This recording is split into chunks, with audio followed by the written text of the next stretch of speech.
The Quranly app. Subscription cheaper than Netflix, encouraging Quran reading, modern, engaging and fun. Download it today.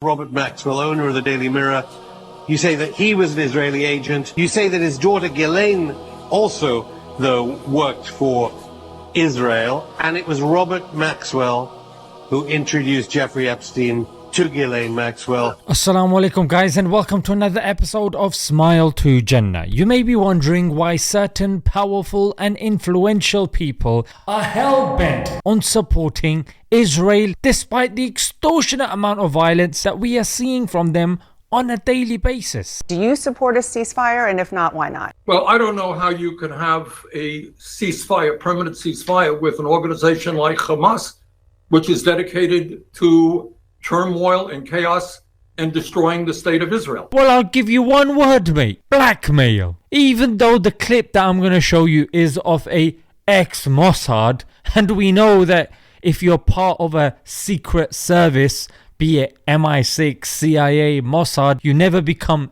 ex. But even so, we know that there are other people that have corroborated this line of thinking. People like John Perkins, who's written the book Economic Hitman, a must read, and others as well. Let's take a look.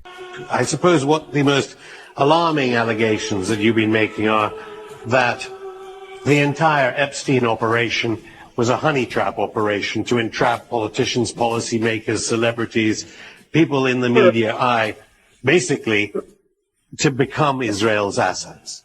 Correct. That it became basically an intelligence operation to entrap different politicians. And blackmail is not the only thing. Being offered all expense paid lavish holidays with the condition that every day you tweet positive things about Israel. Steve Byrne calls me, and Steve Byrne goes, "You want to go to Israel?" I go, "Why?" And it's on the house. They fly you first class, the whole thing. And I go, "It's free?" They go, "Yeah, it's not free." Because when you land there, they go, you have to every day tweet positive thing about Israel. Yeah. And there are other scenarios in which certain Zionists hold influential positions and they exploit those positions because the people they have influence over, they just need to pull some strings. Case in point, J.K. Rowling and Justin Bieber, both of whose managers are pro-Israeli, frankly. In fact, there's even been evidences of threats.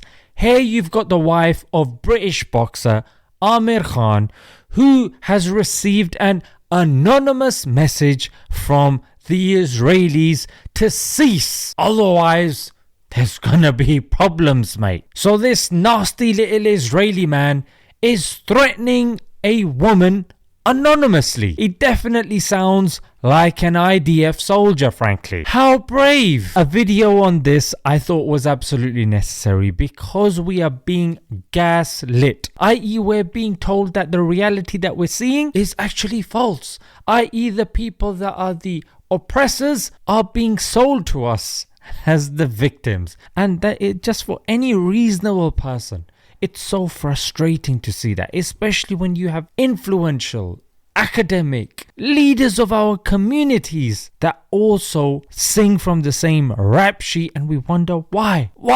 And then it makes sense when we hear that people like Epstein were used in blackmailing such influential figures, because till today his client list has not been released. So this Dershowitz guy was also involved in Epstein's escapades. Then we see he's helping him out.